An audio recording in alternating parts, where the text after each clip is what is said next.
See the helpline information on our show notes. Just after 5 p.m. on the 3rd of January 2012, Warrant Officer Hendrik Kruger walked into a house in Modimolle, formerly Nailstrom. On a table in the front hall, he found a .22 caliber gun. Near the gun was a photograph of a smiling Johan Kotze and his bride, Modemolle, taken on their wedding day.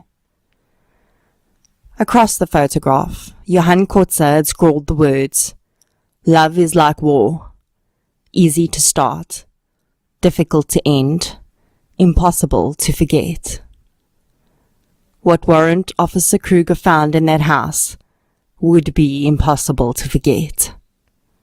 On the upper level of the house, a devastated mother, having been assaulted, tortured, and beaten, cradled the body of her 19-year-old son. Johan Kotze was nowhere to be found, and a manhunt began for Ina's husband. Johannes Christian Kotze was born in Namibia in 1961 to unwed parents. His mother abandoned him at birth, and he was adopted by a neighbor who sadly passed away when Johan was just 3 months old. When his adopted mother passed away, Johan's biological father took back custody and soon married a woman who would become Johan's stepmother.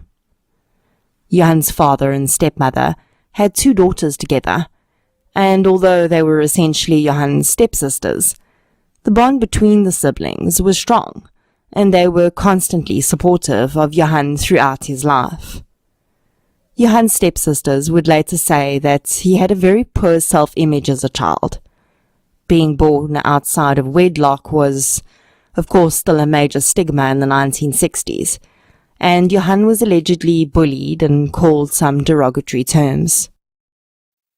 In 1969, 1,100 kilometers from Johan's home in Namibia, in Rustenburg, South Africa, a baby girl was born, whose life path would intersect with Johan's almost 5 decades later, with catastrophic results. Lavina Swanepoel, who would call herself Ina, was born into a farming community, and despite her rural lifestyle and growing up with 2 brothers, Ina says that her greatest dream was to become a secretary in the city and wear high heels. And she did, and she hated it. Ina lasted just a few months working in Johannesburg at the Department of Home Affairs, before realizing it wasn't for her and moving back to the farm. When she was 21, Ina met and married Rex Bonnet. They welcomed their son Conrad and daughter Angelique within the next few years. In 2004, Angelique discovered that Rex was being unfaithful and informed her mother. Ina and Rex divorced in 2005, and the children lived predominantly with Ina, but still had a strong bond with their father. Ina had become an extremely successful businesswoman in the insurance industry and ran her own portfolio. Ina Bonnet is a strikingly beautiful woman. She has a strength that radiates from within her, even if you didn't know what she's been through. She just strikes me as always having been one of those women who inspire and lead. Perhaps it's these very qualities which would make her later experiences with Johan Kotze seem even more bizarre. Ina Bonnet's first interaction with Johan Kotze was on the telephone in August 2009. They chatted for a few weeks before arranging to meet for the first time. Ina didn't jump into a meeting with Johan, first spending quite some time getting to know him on the phone.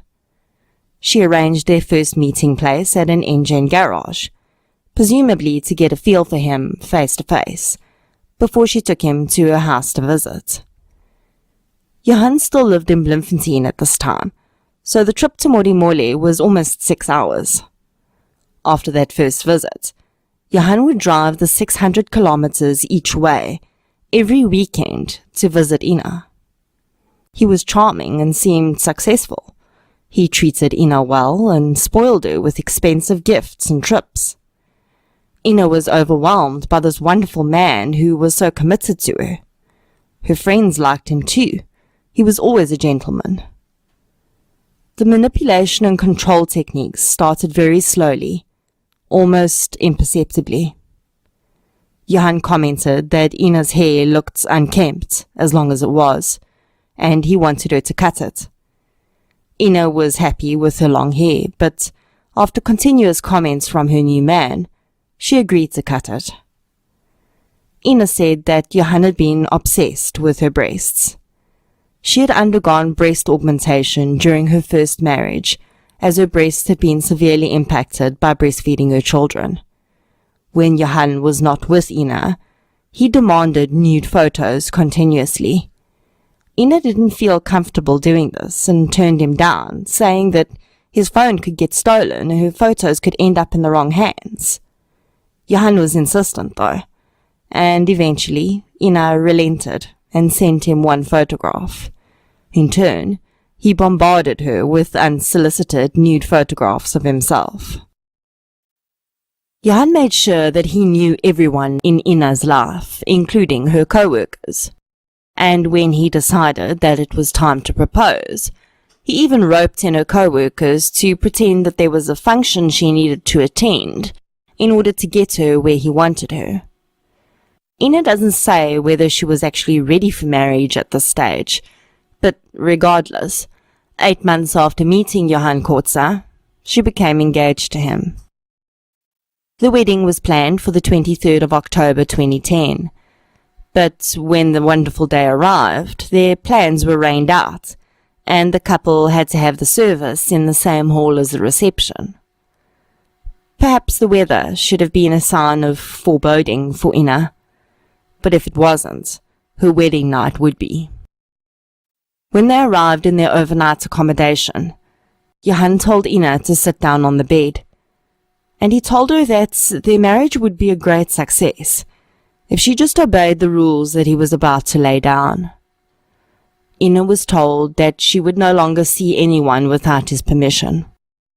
Her parents had to make an appointment if they wanted to visit, and she had to get his permission to see them.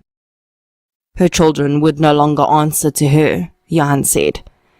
If they wanted to do something, they would ask his permission. Next up in the rule book was Ina's appearance. She'd already cut her hair for him, but this wasn't enough. He wanted Ina to put on some weight, as he thought she looked sickly. Her clothing would also be chosen by him, and she needed to start wearing lower-cut shirts to show off her cleavage, and also dark jeans, because that's just what he preferred. She needed to map out her workdays for him, to the last detail. He wanted to know where she was at every moment. Ina recalls being completely shocked by this 180-degree turn. The newlyweds moved in together, and Johan promptly sold every single item of furniture that Ina owned, as well as all of her appliances. He explained that it would be better if they had furniture and appliances that they chose together, and he promised Ina that anything he purchased would be as much hers as it was his. The independent woman, who had done very well to survive on her own for 5 years after her divorce, and built up a household of her own possessions, suddenly didn't have a single item to her name. Ina recalls that while she had to share every detail of her life with Johan, he told her very little about his movements. She became uneasy when he constantly had his cell phone with him, and would always take phone calls out of earshot. Ina struggled within the relationship. She constantly felt that Johan was not being honest with her, and one night when he was away on business, his dishonesty went to a new level. He called Ina and told her that his new life insurance had been declined because he had leukemia. Ina was understandably stunned, and already having suspicions about her new husband's honesty, she did a bit of investigation and uncovered that Johan did not have leukemia. I have no idea why someone would lie about this, but I think that Johan was either realizing he was losing control of Ina, or he wanted to milk her for money. Either way, this was the last straw for Ina, and she told him that she could not take such a level of dishonesty, and she moved out. It was March 2011. They'd been married for 5 months. Johan spent the next 5 months trying to convince Ina to give their marriage a second chance. He made unending promises, until eventually in June 2011, Ina caved in and she and her daughter Angelique moved back in with Johan. When Ina was moving her belongings back into the bedroom, she found a box in the bottom of his cupboard. It contained 5 cell phones. Every cell phone had messages on it from different women, and numerous nude photographs. When confronted, Johan said that he was keeping the phones as evidence because he'd laid charges of sexual harassment against the woman. Ina doesn't say much more about this incident, but it seems that she decided to let it slide because she continued to move in. To celebrate the reunion, in July 2011, Johan sent Ina and her daughter on a weekend away to visit her parents. When she returned, the house was completely bare. Johan was there, but he'd sold every single item of furniture in the house, as well as the appliances. Ina was obviously not happy, and demanded to know what was going on. She instructed Angelique to go to her room and lock the door. Johan didn't like this, and he started trying to break down Angelique's bedroom door. Furious that this man was terrorizing her daughter and had sold all of their possessions, Ina snapped and slapped Johan's face. She and Angelique took the clothes and small items they still owned, loaded them in her car, and stayed in the dormitory of a local boarding school overnight. Ina was finished with Johan Kotze. She could no longer take his lies and manipulative behavior. He was also becoming increasingly violent, and his behavior that night had scared Ina. She wasn't sure what he would have done if he'd gotten to her daughter. Johan Kotze went to the police station the next day and requested a protection order against Ina, citing her assault of him the previous night. Ina was quite happy to comply because she had no interest in seeing Johan again. Ina and her children moved into a flat in a complex in Modimolle. They had absolutely no furniture, but she says that at that point she didn't care. She was so happy to be away from Johan that she would have sat on the floor forever if she had to. Ina's son, Conrad, split his time between his father and mother and was elated that Ina had ended the poisonous relationship. He wanted his mom to be happy, but he'd never liked Johan Kotze, and he'd never felt comfortable around him. Johan's heavy-handed approach to parenting his stepchildren didn't sit well with Conrad either. Johan may have taken out a protection order against Ina, but he had no problem contravening it himself. He found out where Ina was living and would arrive at her flat without invitation. He followed her almost everywhere she went, and in the period between July 2011 and January 2012, he phoned Ina 154 times and texted her 184 times. Ina's parents had also never been too keen on Johan Kotze, and during this period, Johan and Ina's father got into a physical altercation. Johan beat Ina's elderly father up so badly that he required urgent medical attention. Then he drove to the police station and laid a charge of assault against her father. Johan allegedly bribed witnesses to say that he had been the victim and that Ina's father had attacked him and he'd just been defending himself.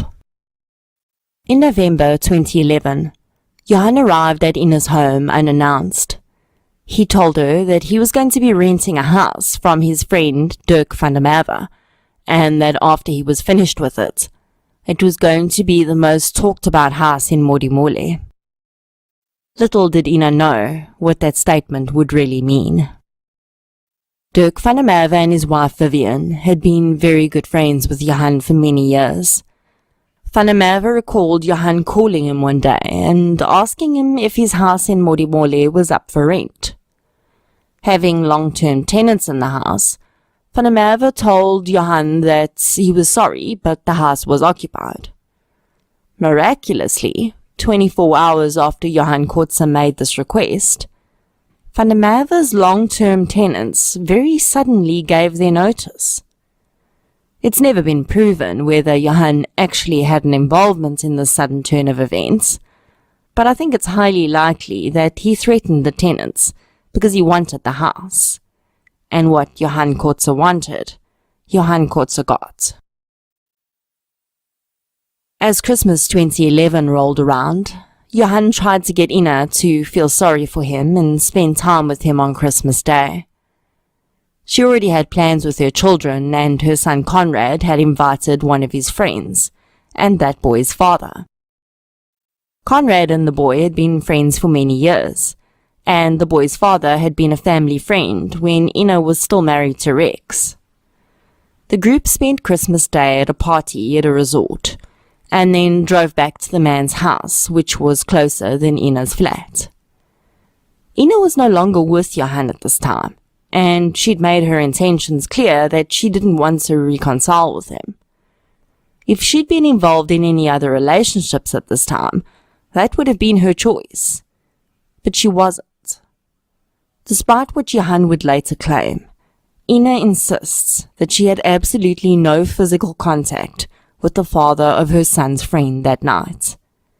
And in my opinion, considering the context that this statement would occur within, there's absolutely no reason for her to have lied. Johan would claim that he'd followed Ina that night. First, he'd seen her at the resort, where he claimed he'd seen her hugging the man. Later, he followed her to the man's house, and said he saw him fondling Ina's breasts. It was this sight, he claimed, that started his mental degeneration, and resulted in what happened next. Ina had been pushing Johan to finalize their divorce arrangements, so when he contacted her on the 3rd of January 2012 to say that he wanted to have a discussion with her, she readily agreed, hoping that she might be able to start the new year by finalizing her divorce from Johan. He'd wanted her to come to his house at 10 o'clock in the morning, but she couldn't make it as she had a few things she had to do at the office. She said 2:30 in the afternoon would be better, and he agreed. After speaking with Ina, Johan left his house and collected 3 men from a petrol station. He'd pre-arranged for one of the men, Andries Sitole, to arrange 2 others for the plans he had for the day. Johan collected Andries Sitole, Peter Mochlake, and Selo Mpaka from the petrol station where a taxi driver was waiting with them. He paid the driver his fare for having transported the men from Hammanskraal, and all 3 got into Johan's bakkie. He then took the men to a supermarket near his home, where he allowed them to purchase cooked food and bought cigarettes for Sitole. After eating their food under a nearby tree, the men all piled into Johan's bakkie, but there was one more stop to make before they headed to Johan's house. They stopped at a pep store, and although later accounts of who purchased the items would differ, we do know that the bakkie pulled away from the pep store with 3 packets of pantyhose inside. They arrived at Johan's house and were given some manual labor to do, replanting palm trees, which they started to attend to. What I'm going to give you here is Ina Bonet's account of what happened that afternoon. When we get to discussing the trial proceedings, I'll clarify how the accounts differ depending on which of the other men was telling the story. Ina arrived at Johan's home around 2:30. She said that he seemed relaxed and jovial. He showed her to an outside table where they sat and spoke for a while. Ina said that she didn't really feel like the conversation was going anywhere, and they weren't achieving anything in terms of settling their differences where the separation was concerned. She started to become annoyed and wanted to leave. Johan stopped her and told her that before she left, she should fetch a box of her belongings in his bedroom. Ina was confused because she'd never lived in that house with Johan, so she had no idea what belongings he could be referring to. Wanting to get the encounter over with, though, she walked in the direction that Johan had instructed her to, and entered the main bedroom of the house. From this point, I'm going to be getting into the graphic details of the sexual assault and torture of Ina Bonet. I considered whether it was necessary to share this, but Ina was brave enough to stand up and tell the world about what Johan Kotze did to her, so I will honor that courage too. If you need to skip ahead a bit, about 5 minutes, to do it. Ina says that when she entered the bedroom, there was a towel laying on the bed which had a pile of loose change on it. Johan picked up the towel and the coins clattered onto the hardwood floor, making a huge noise. She believes that this was the sign that Johan had arranged for his accomplices. He threw the towel over Ina's head and pushed her onto the bed. When the towel came off her head, she saw that 3 men wearing pantyhose over their heads had entered the room and stood around her. Sithole, Mpaka, and Mokhlake. Johan gave instructions to the men in Afrikaans, and Sithole translated for the other 2. Ina's hands were tied behind her head, and her mouth was gagged with masking tape. These actions were undertaken by all 4 men. Sithole had tried to gag her with a single piece of masking tape, but when he couldn't break the tape, he became frustrated and just wrapped the tape continuously around her face until her mouth was covered and part of her nose was too. She had a tiny gap to breathe through. During this time, Johan was giving instructions as to what the men should do. Hold her legs down, tie her up. Then he started to tell Ina that she was about to be gang raped and she should prepare herself. Ina says that Johan started to make remarks about her having cheated on him, and this was what she got for cheating on him. Ina had no idea what he was talking about, but couldn't speak, so she shook her head violently to deny the claims. During the sustained attack, Johan would constantly tell her, "When I leave a woman, she either kills herself or she ends up in a mental institution." She would later find out that this had been something he told people throughout the years as he bragged about his conquests. She would also find out why he said that. When Johan mentioned gang rape, Ina's mind also flashed back to a conversation they'd had when they just started seeing each other. Johan had asked her what her greatest fear was, and Ina had replied that being gang raped was her greatest fear. Ina saw that Kotze had a gun in his waistband, and he would occasionally pull it out and point it at her, most likely just to see the fear in her eyes. The weapon he picked up next, though, was far more terrifying. He instructed the men to undress Ina, pulling down her pants and tearing open her shirt to reveal her breasts. And then Kotze picked up a pair of pliers. He twisted Ina's left nipple with the pliers and ripped it off. He then inserted a nail into the flesh of her right breast and squeezed it until blood erupted through the skin. He grabbed a pair of scissors and cut off chunks of her hair. He then pushed the pliers into her anus and inserted a metal object that Ina couldn't identify of about 25 centimeters into her vagina. He threw a bucket of ice-cold water over her and nodded to the waiting men to begin the rape. Setole raped Ina first, then Mohlake, and then Mpaka. Ina said that Mpaka had initially been unable to reach an erection, but he'd eventually managed to rape her as well. While this was happening, Johan Kotze phoned his teenage daughter from a previous relationship and chatted to her about a trip that she was making to see him. When the rape was over, he told the men to leave the room and wait for him. In one last act of torture, he poured a mixture called staldruppels, which is ferric chloride, onto her mutilated breasts and badly damaged genitals. The compound is used to stop bleeding in livestock and elicits a serious sting in just 1 or 2 drops, which is supposed to be the dosage. Johan poured almost the entire bottle onto Ina's battered body. He then took Ina's phone from her handbag and told her that he was going to lure her 19-year-old son Conrad to the house, and he was going to force him to have sex with her, and if he refused, he was going to kill him. Conrad would never have answered if he'd known it was Johan calling, but since he'd phoned from his mother's phone, he answered immediately. Johan told Conrad that his mother was at his house and that he should come past because they wanted to speak to him. No one will ever know what went through Conrad's head in those minutes that it took for him to get to the house.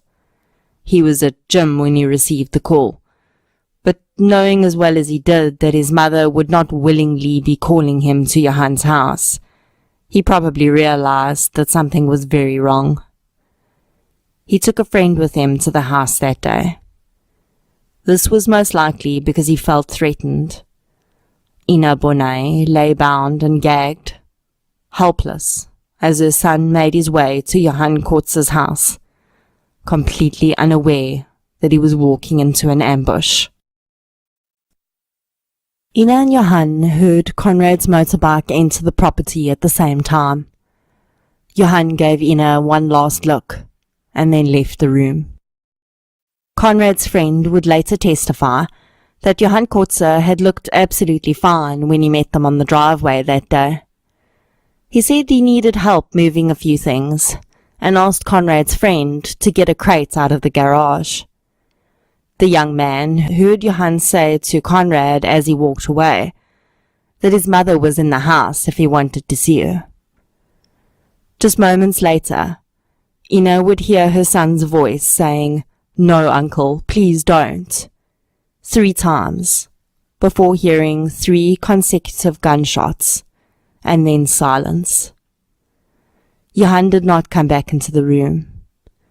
It's unknown whether Kotze's accomplices fled the premises before or after the gunshots, but they too were gone by the time Conrad's friend re-entered the house. He stayed on the lower level. He had a feeling that there were some family issues happening and he didn't want to pry, so he decided to stay downstairs until someone called him. He had no idea that Johan Kotze had just gotten into his bakkie and fled the premises. He also had not heard the gunshots. As Johan fled the house, he phoned his friend Dirk van der Merwe. He didn't answer, so he phoned Dirk's wife, Vivian. He told Vivian that there'd been a problem at the house and someone should go look. Having no idea what she was walking into, Vivian van der Merwe walked into the house and found Conrad's friend still waiting downstairs. Conrad's body was laying in the hallway leading to the main bedroom. He was already dead.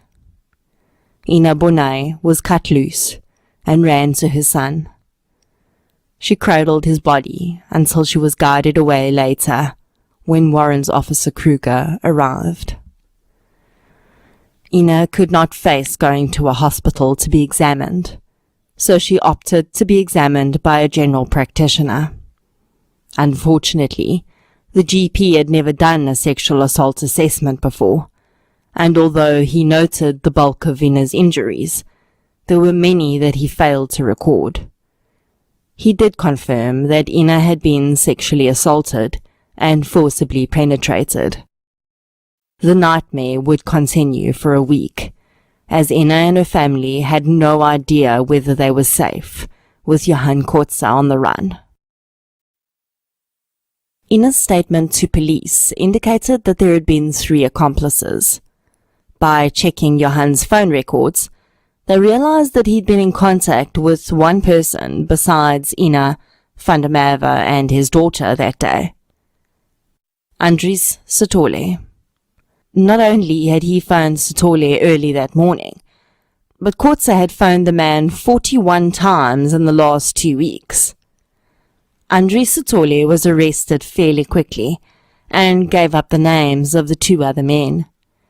He would later claim that he was tortured by police.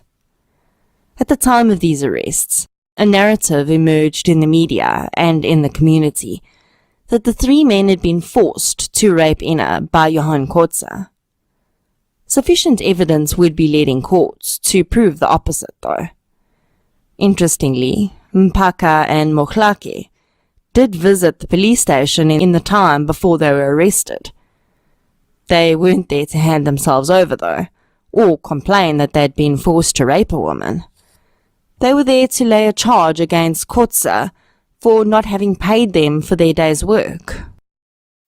The police told the men that they'd have to open a case at the small claims court, and they did so the next day. A huge manhunt was launched for Johan Kotze.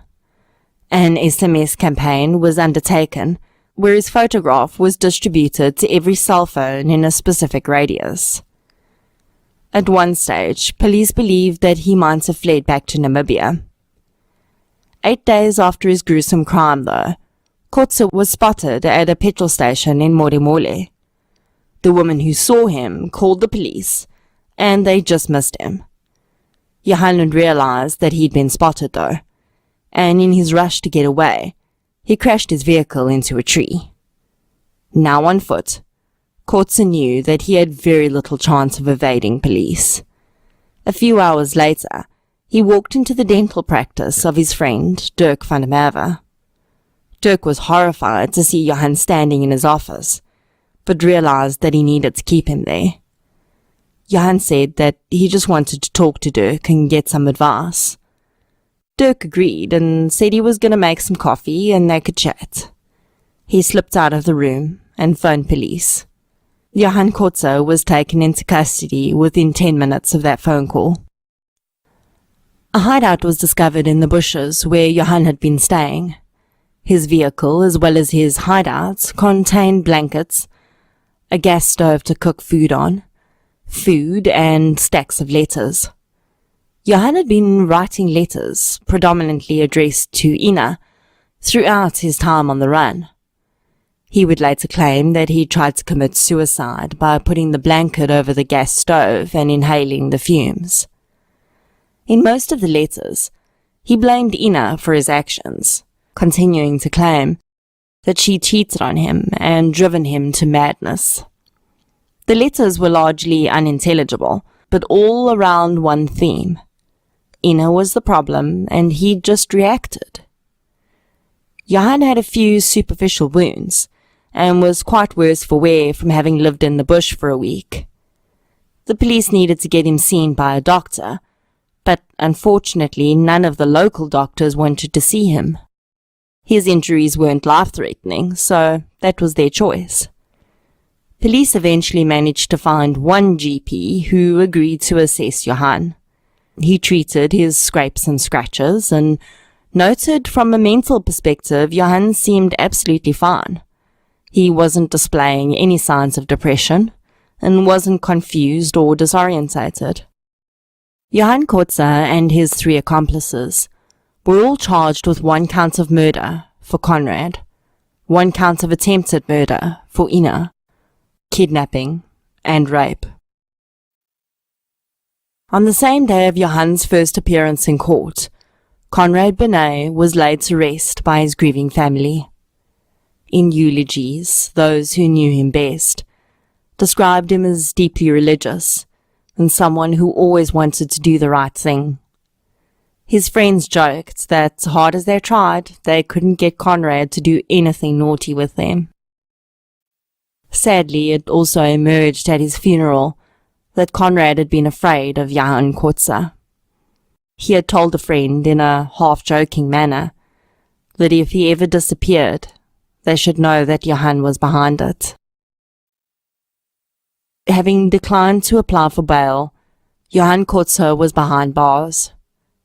But the rumour mill started to swirl, and if Ina thought that she knew the absolute worst about her husband, she was about to be proven wrong.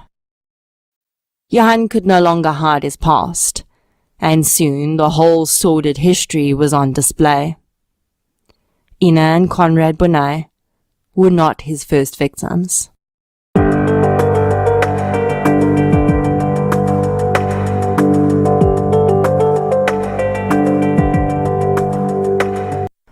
When Johan, as a young man, left Namibia, he moved to Prieska in the Northern Cape. He soon built up a reputation as a troublemaker. Any business deal he was involved in ended in a dispute. Somehow, when the previous sheriff of the court for Prieska retired in 1994, Johan snagged the job. The sheriff of the court in Prieska was responsible for carrying out the seizure of reclaimed property and tracking down people who defaulted on debt. The people of Prieska would remember Johan Kotze's time in office as very strange. He was unduly aggressive in carrying out his duties. He seemed to revel in embarrassing people and would use physical violence as often as possible. On one occasion, he was tasked with finding a young man who was alleged to have unpaid debt. He entered the yard of the man and drew his firearm. A chase ensued and the young man heard gunshots.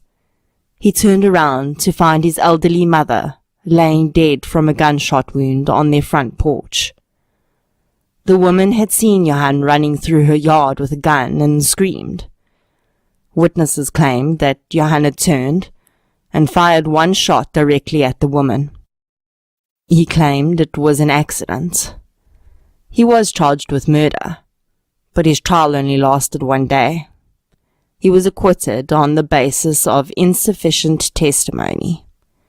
According to friends and family, Johan told this story many times over the years, never with a hint of remorse.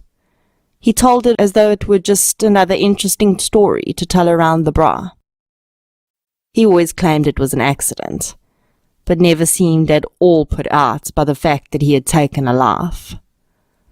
On the contrary, the story of Bet Botha's murder would then be accompanied with tales of how he'd tortured other people he'd apprehended during his time as sheriff. He'd cut off a man's ear, he claimed, and pulled out people's pubic hair with pliers.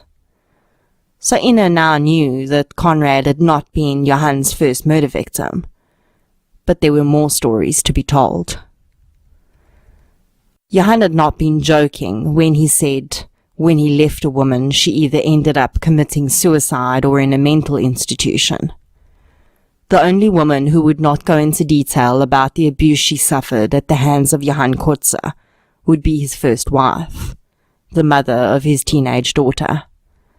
I am purposely not mentioning her name or the name of his daughter, because I don't believe that they deserve to have any further acknowledgements of their connection to Johan Kotze. The story of Sarita Venter did come to light though. Sarita had met Johan on a dating app in 2008. She'd been a hugely successful businesswoman with 4 children. She was smart and strong, but when Johan met her, she was extremely ill. Sarita had been diagnosed with a brain tumor a few months before, and she was fighting to survive. She had to have a constant supply of oxygen. Johan and Sarita quickly became an item, and he didn't wait to start exerting his control over her. Her children would later say that he'd broken Sarita down with constant demeaning. He insulted her physical appearance constantly.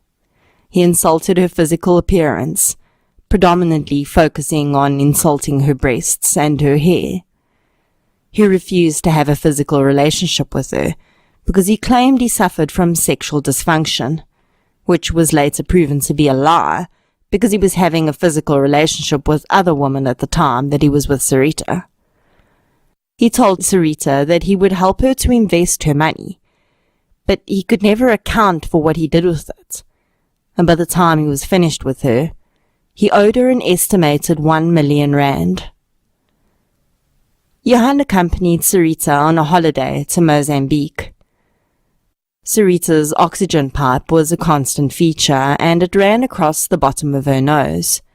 He called her Snafey because of this. Sarita's medical aid paid for the expensive treatment because she'd proven that she needed it to live. While they were on holiday, Johan convinced Sarita to remove the oxygen pipe momentarily and take a photograph seated on a four-wheeler. When they returned from that holiday, he told her that he needed money, and if she didn't give him what he wanted, he was going to send the photograph of her without her oxygen to the medical aid. Sarita refused, and Johan did not hesitate to carry out his threat. The medical aid cancelled Sarita's coverage, and she was forced to pay back the money they'd already spent on her condition.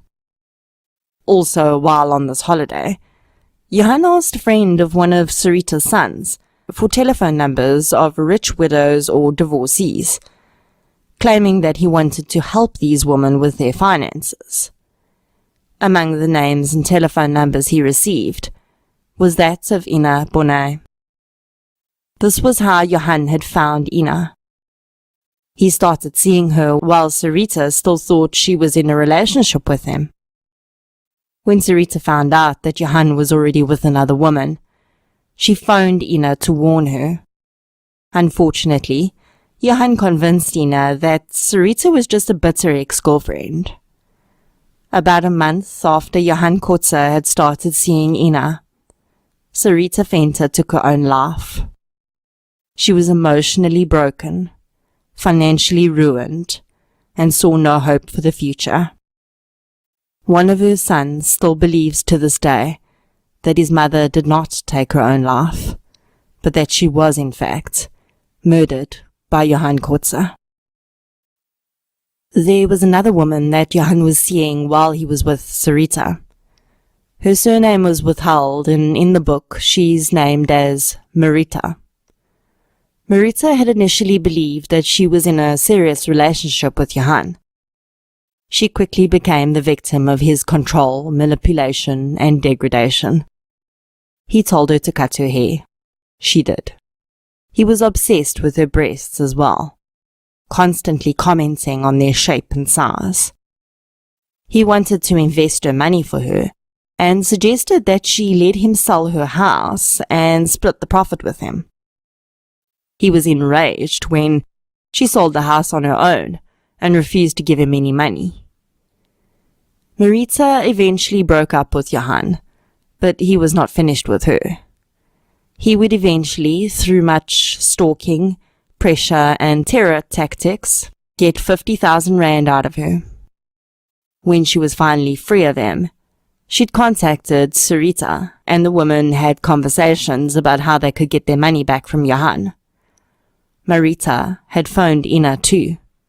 Again, Johan was able to convince her that this was just another ex-girlfriend driven mad because he'd ended his relationship with her.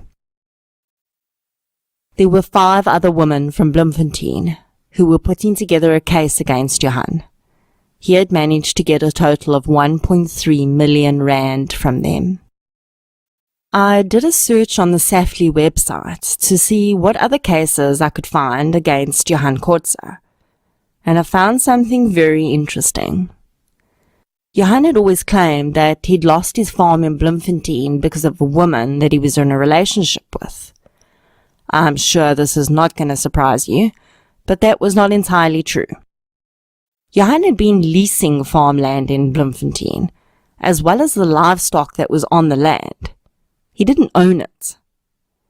In 2011, when he was most likely telling Ina that he was going to Bloemfontein on business, he was actually attending a court case.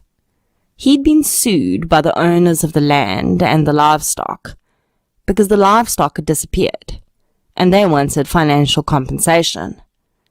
They won the case, and in June 2011, Johan was ordered to pay 500,000 rand to the owners of the livestock, as well as their legal costs. You may remember that something else happened in June and July of 2011. Ina came home to an empty house because Johan had claimed to have sold all of their furniture and appliances. Now that we know that he had this judgment against him, the question is, did he really sell it all, or was it all taken to pay his debt? Johan was no stranger to the court system by that time either. I found another judgment in 2004 where he had to return a bakkie because he'd purchased it from a man and failed to pay for it. A sex worker came out of the woodwork when Johan's face was splashed all over the newspapers to say that he'd been her client for most of his marriage with Ina. She had proof as well. The woman said that Johan would constantly complain to her that his wife wasn't honest with him. The woman pointed out that Johan was cheating on his wife with her, so how could he be angry about honesty? He became enraged with the woman and told her it was not the same thing. Johan Kotze's dark history was no longer a secret. He'd spent his entire life destroying women for financial gain, and now he had completely destroyed the life of Ina Bonet. I wondered for a while about why Johan didn't kill Ina. I think that he purposely left her alive, not because he didn't have it in him to kill her, but because he wanted her to suffer. He wanted her to live with the fact that she'd been gang raped and that her son had been murdered. He most likely thought that she'd end up like many of the other women he'd destroyed, committing suicide or in an institution. He highly underestimated Ina Bonet. Ina was given the opportunity to have her identity withheld during the trial, as all victims of sexual assault are. She refused. She was going to get justice for her son, and if that meant she had to stand up in front of the entire country and tell everyone the intimate and harrowing details of how she was violated, then she was prepared to do that. Johan Kotze started off the court proceedings just as he'd lived his life, attempting to control and manipulate everything. He refused to enter a plea to the charges against him. Eventually the judge would enter a not guilty plea on his behalf, just so that they could proceed. Johan then demanded a psychiatric assessment, as he decided that his defense was going to be temporary insanity.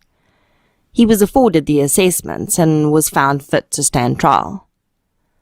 The trial started with 4 days of harrowing testimony by Ina.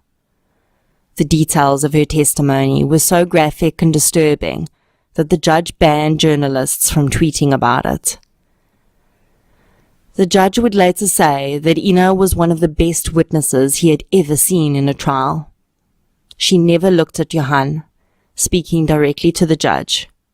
Her testimony was clear, chronological, and concise. Only once, as she detailed how she heard her son pleading for his life, did she break down to such an extent that proceedings had to be postponed. Then the cross-examination started, and it became clear what the defense was going to be. Ina was called a liar because she'd said additional things on the stand that were not in her original statement.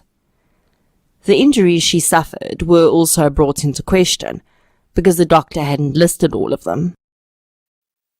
Johan started with a defense lawyer by the name of Bankies.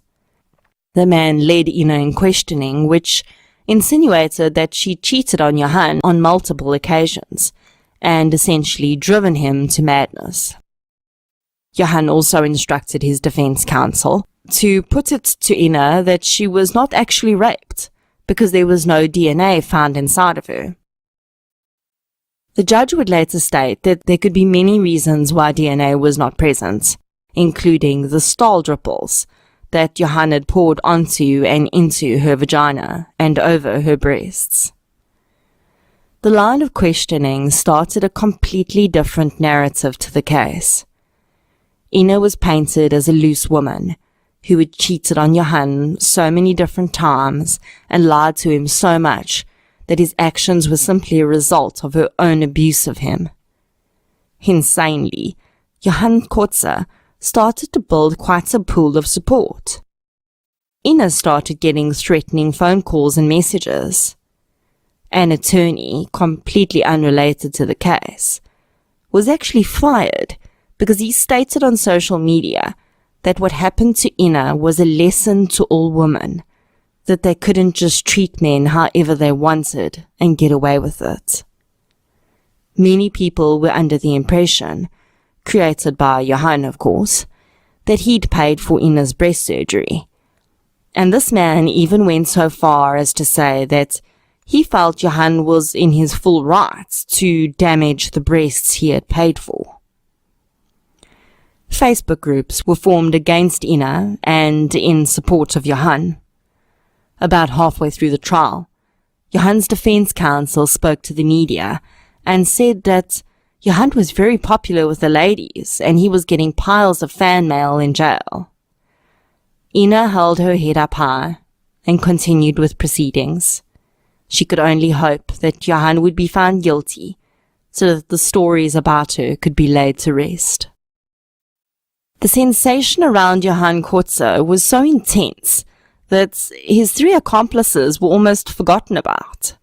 In fact, so little attention had been paid to the men that toward the end of the 2-year trial, it emerged that the court had been calling Peter Modemolle by the wrong name the whole time.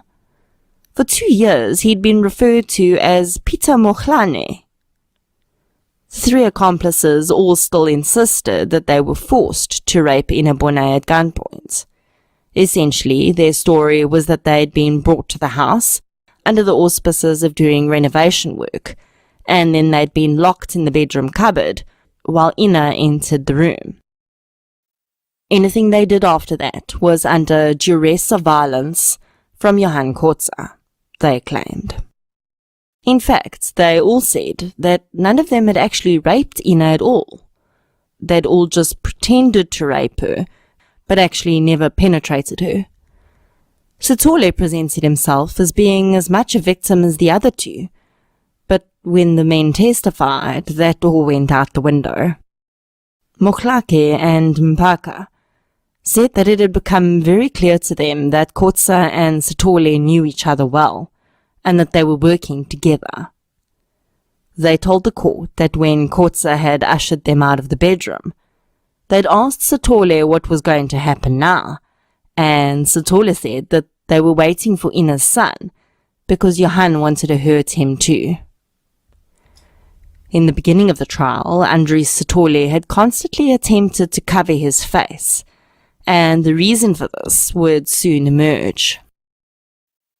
It's alleged that when taken into police custody, Sithole found out for the first time that he was HIV positive. This meant that his wife and children had to be tested too. His wife was unfortunately also HIV positive, but the status of his children was never revealed. Sithole had allegedly been trying to protect his identity because he didn't want the HIV status linked with his name. The state, however, did not believe that Sithole was just finding out for the first time that he was HIV positive. In fact, the attempted murder charges with regards to Ina stemmed from the fact that the state believed that both Sithole and Johan had known that Sithole was HIV positive, and they planned to infect Ina through the rape. The 41 phone calls between Sithole and Kotze was proof, the state said, that the attack had been planned and that Sithole was well aware of what he was being hired to do. Sithole denied this, saying that they had only ever spoken on the phone about renovations that Johan wanted to do. When asked, though, he couldn't detail what the renovations were that they had discussed.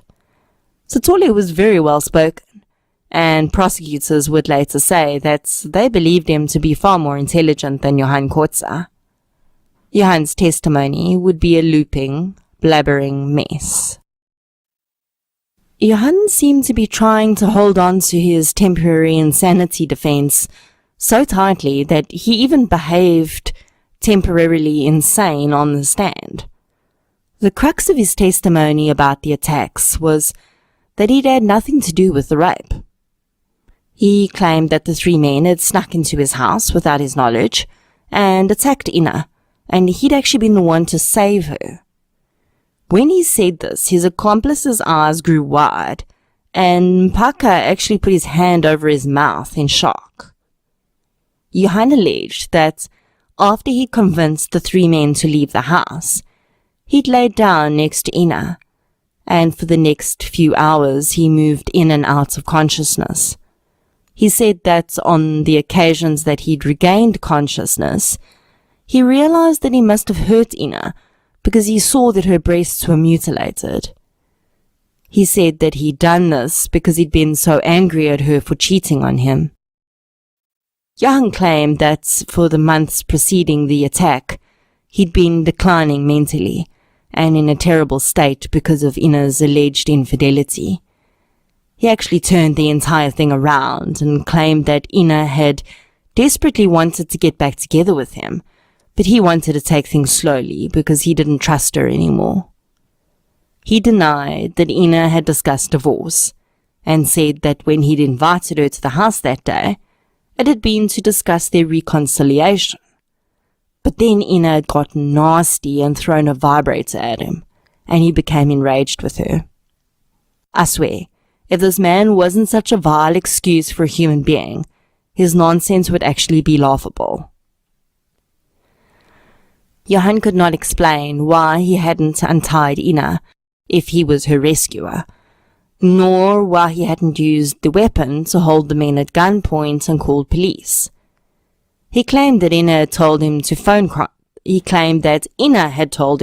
Conrad because she wanted him to come there, and that somehow with her hands bound behind her head, she dialed his number. But Johan had to speak because Ina was still gagged. Why he didn't just remove the gag was another thing he couldn't explain. As for how Conrad received 3 gunshots, Johan said he had no idea. He admitted having the gun in his hand and then hearing 1 gunshot and seeing Conrad fall to his knees, but that was all he remembered.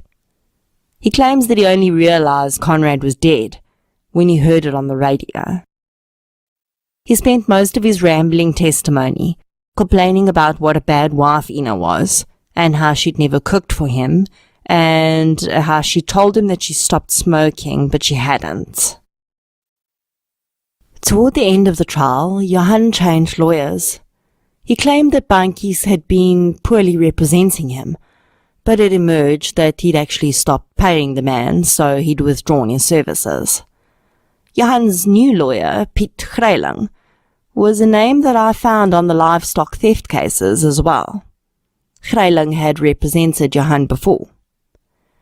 Johan would use this change in counsel to counter some inconsistencies in his testimony, claiming that Bankies had made his own decisions about what to say in court. Johan claimed that he'd never actually met Sithole before the 3rd of January, and all the phone calls he'd made to him were only about the renovations. He couldn't explain how he managed to invest so much time in planning such detailed renovations while he was as severely distraught as he claimed to be over Ina's alleged infidelity. With Greiling now running the defense, a psychologist was called to testify for Johan. I'm not going to mention this woman's name because, as far as I can tell, she no longer has any dealings with Kotze, and I wouldn't want to cause her any further embarrassment. She's a highly qualified practicing psychologist, though. She testified that she found that Johan Kotze suffered from narcissistic personality disorder due to his troubled childhood, and that she believed that he had told the truth about what had occurred on the 3rd of January, and that he'd been in a disassociated state at the time and couldn't be held responsible for his actions. Her testimony was shocking, but it was very soon pulled apart by the state. It emerged that she hadn't looked at any of the other testimony or any transcript of the court proceedings thus far. She'd worked solely off what Johan had told her, accepting it as truth. The woman was also unable to define the requirements for a temporary insanity defense, which should have been something she considered if she was going to testify that the defense had merit. The strangest part of the woman's testimony, though, was that it seemed like Johan Kotze had gotten under her skin.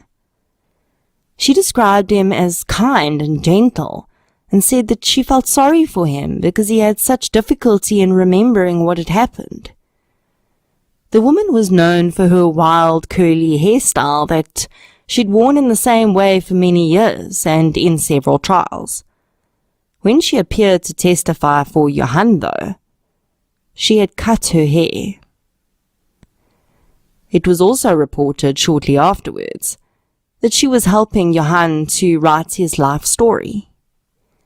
The judge heavily chastised the woman for having testified without any facts to back up her testimony, and she quietly agreed that she would do better in future. Forensic psychologist Gerard Labuskaghni was asked to weigh in on what he thought about the woman's testimony, and he said, quote, "It was out of this world, like maybe from Uranus," end quote.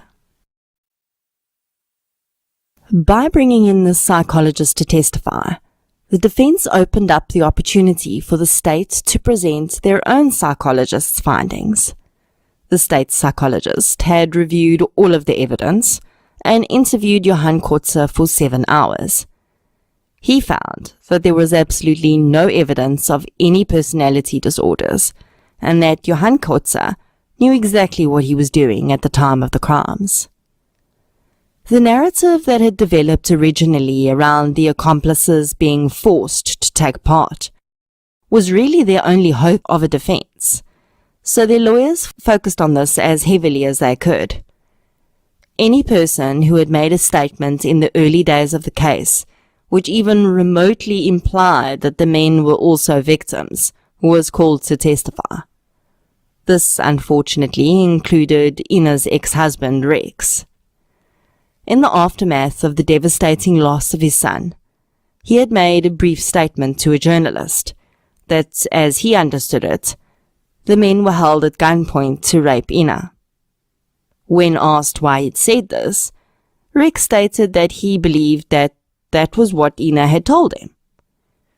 This testimony would have a terrible domino effect in the Bonet family, as Rex's daughter Angelique felt like he was calling her mother a liar and blaming her for what had happened. A rift formed between the two because of this.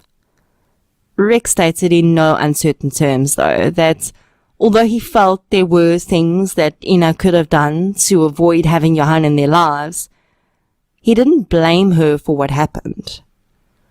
Despite the accomplices' claims that they'd been victims, none of them could explain why they hadn't run away when they had several chances to do so.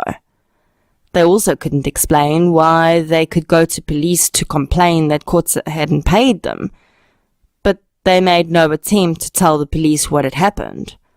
And finally, if they had only pretended to rape Ina, why had they not called for help for her and her son the minute that they got out of that house? In his sentencing, the judge praised Ina for her strength and capability to testify so clearly to such traumatic events.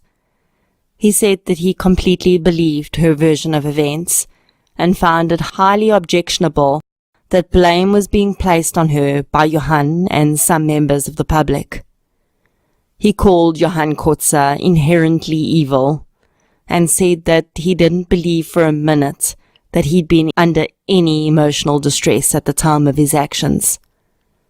The judge stated that there was sufficient evidence to prove that Johan had meticulously planned the attack for weeks, and that he'd purposefully left Ina with not just physical scars, but also considerable emotional scars, so that she would never be able to forget him. As for the accomplices, the judge believed that all three men had in fact raped Modemolle, and that they'd done so of their own free will. He believed that Sithole was working with Kotze, and that he had equal responsibility in all of the events of the 3rd of January 2012. The other two men may not have had as much prior knowledge as Sithole did, but they were informed of the reason for attending Johan Kotze's premises that day, and they'd agreed to rape Ina. Johan Kotze and Andries Sithole were found guilty of all the charges against them except for the attempted murder of Modemolle. This charge rested on the fact that the state believed Sithole had prior knowledge of his HIV status, which couldn't be proven. Both men were given 2 life sentences, as well as an additional 10 years for the kidnapping charges. Peter Mohlake and Salome Mpaka were acquitted of the murder of Conrad Brunet, as it was not proven that they had had prior knowledge that he was going to be killed, and they were also acquitted of the attempted murder of Modemolle. For the rape, they were both given a life sentence, and an additional 10 years for kidnapping. Modemolle arrived in the courtroom with a tense expression, her face pale and drawn. As the judge went through his judgments, and it became clear that she'd been vindicated, her name had been cleared, and her son had received the justice he deserved, she looked as though the world had been lifted off her shoulders. She told reporters afterwards that she'd be going straight to her son's grave to tell him that his murderers would never see the light of day again.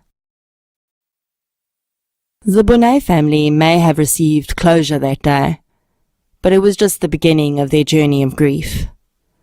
Their lives had been completely destroyed, and they had to rebuild themselves as well as their relationships.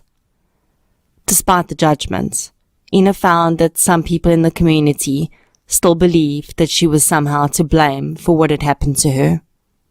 Even those who believed her found it difficult to be around her, and her business suffered because, as she put it, no one wants to buy life insurance from someone who's been gang raped.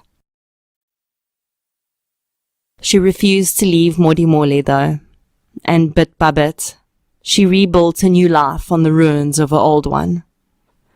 Although so many people still supported Johan Kotze, what I found interesting is that the two people who had been so close to him before, Dirk and Vivian van der Merwe, became some of Ina's biggest supporters. They were also the only people besides the police to actually see what Johan had done firsthand. They saw the crime scene, and in my opinion, that made all the difference. Johan was, and still is, so good at manipulating people into believing that he's a wonderful, kind, and honest man, that the only thing that could change many people's minds was actually seeing what he had done in front of them. Dirk van der Merwe had cleaned the house of Conrad's blood. He'd found pieces of Conrad's teeth scattered around the hallway. Vivian had seen it all. Conrad's body, Ina tied up and gagged, naked and mutilated. And that was what it had taken for them to finally realize that the man who'd played the role of the decent and good friend for decades was nothing but a monster. Ina Bonet works as a motivational speaker today.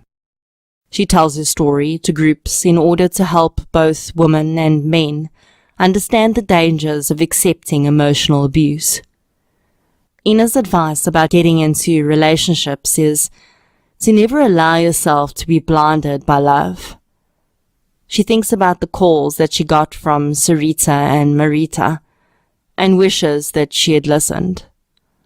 I don't know that anything that Ina could have done after she was already in Johan's clutches would have changed the ultimate outcome, but it's definitely worth heeding the advice to be open to new relationships, but always, always be open to the possibility that the smiling, wonderful man or woman standing in front of you is not who they pretend to be.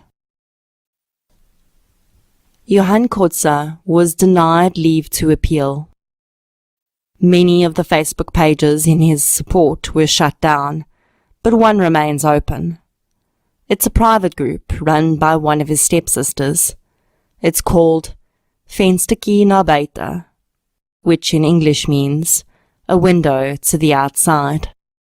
It has 15 group members, and its last post was more than 30 days ago. As for Johan's accomplices, I believe that Sithole was definitely involved in the planning of the attack on Ina.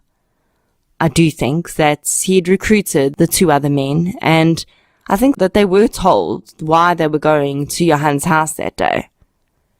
I think that they agreed, maybe believing that they were just going to scare Ina, but they were not averse to raping her. When they saw the mutilation, though, I think they probably wanted to back out, but their failure to flee or try and get any help proves their ultimate culpability, in my opinion. Johan Kotze spent his entire life hurting people. There is more than enough evidence of that. He destroyed many lives, and the domino effect of his actions will continue almost unendingly. Bet Botha's 8 children were orphaned when he killed her. The result of those children growing up without a maternal figure is immeasurable. Sarita Venter lost her life, and as far as I'm concerned, whether Johan directly killed her or not, he has a huge amount of culpability in her death. Despite her brain tumor, before meeting Johan, she was mentally and emotionally strong. She was financially stable. She was fighting her disease and doing well. Marita and all of the other women that Johan financially and emotionally destroyed will probably never trust again.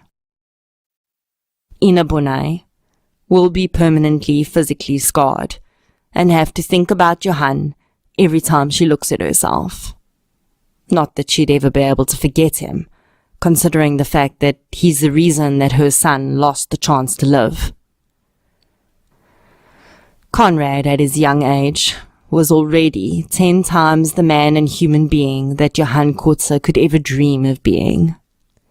If he thought that he could destroy Ina Bonet, he was wrong.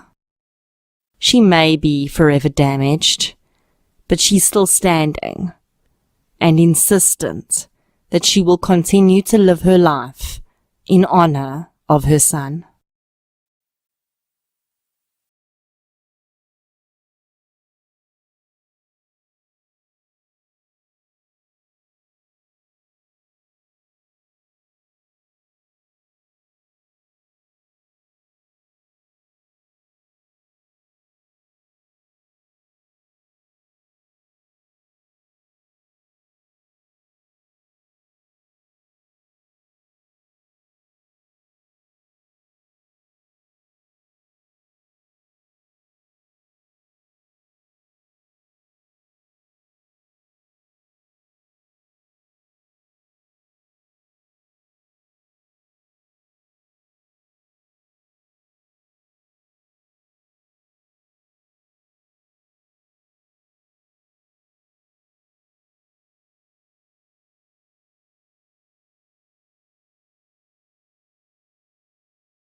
the Modimolle monster.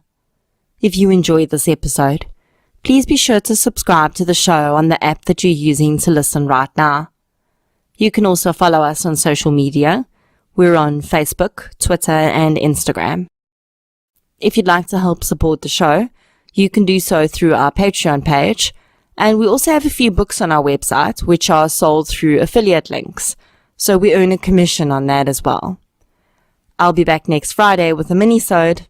Until then, thank you for your support, and I'll chat to you soon.